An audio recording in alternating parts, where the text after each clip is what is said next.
Hi, this is May, Marcy Mom of EczemaBlues. Today I'll be sharing with you about moisturizing the sensitive skin of babies.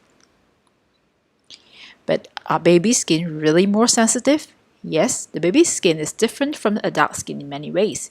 The baby's skin is thinner, it has less hair, less natural oil, and less pigment cells, and it has underdeveloped sweat glands.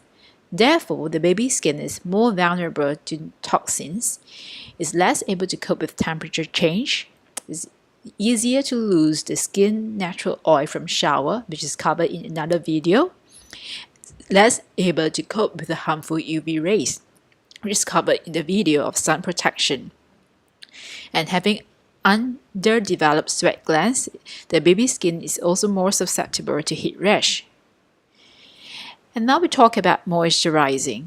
What is the best moisturizer, when to moisturize, and how to moisturize? On my blog, one of the most popular posts is "Help! What moisturizer do I use?" Well, the short answer to that is use one that does not irritate your child's skin. The whole point of moisturizing is to make the skin better and not make it worse. One that you can afford, because if you don't use enough of it, it's not going to help. And one that your child likes. So the functions of moisturizer. These functions help to protect this baby's skin, especially for eczema babies where their skin barrier is defective. So one, it prevents water loss from skin. Very important in the eczema babies because their skin is more permeable and is less strong. Think of it as a brick wall where the cement's loose and the water is coming out from the skin. And moisturizer also can help attract water to the skin and helps to moisturize to fill in the cracks in the skin. Very important for a baby with defective skin barrier. The moisturizers comes in different form: lotions, cream, or ointment. The difference is the percentage of water and therefore making it more liquid or making it a thicker cream. The thicker it is, the longer lasting it will be, but it may not be comfortable for those who are in hot, humid weather, but more suitable for those who are in winter where the skin dries up very fast. Choosing a skincare product can be very difficult because there are so many marketing terms on the label, and at the back of the product, where you talk about the ingredients, sometimes it can seem like Greek to us.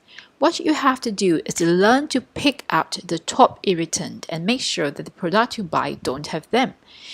These top irritants are perfume, fragrance, preservatives, parabens, propylene glycol, colorant, or dye. The difficult part is that these ingredients may not be listed as it is, i.e. listed as fragrance. Therefore, I've worked with a dermatologist who has kindly provided alternate names for these ingredients in the link below on the slide. And generally, if your baby's skin is sensitive, it means that there are more ingredients that may irritate his or her skin. And therefore it makes sense to choose a product with fewer ingredients. To do a meaningful comparison, you have to compare the same category of product, i.e. bath lotion to bath lotion and not bath lotion to toothpaste. Unlike in food labeling, the percentage of ingredients is not stated on the skincare product. However, the one that is named first still has to be the one that has the highest percentage. And therefore, if you see water being the first ingredient, there's also higher chance that more preservatives are used because of the presence of water.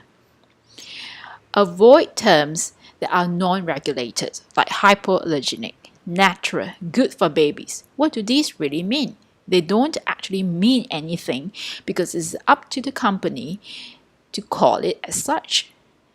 Therefore, it's important to know your own labeling and to avoid the top ingredient. Also, you can choose a company that's established. You can find out if the product has undergone clinical trials, and you can find out where the product is manufactured. And now we come to moisturizing. How do we do it? We have to do it often. So for babies, maybe at every diaper change, but definitely after shower. You can do it gently and quickly, but for those babies who like a massage, you can feel free to do it slowly.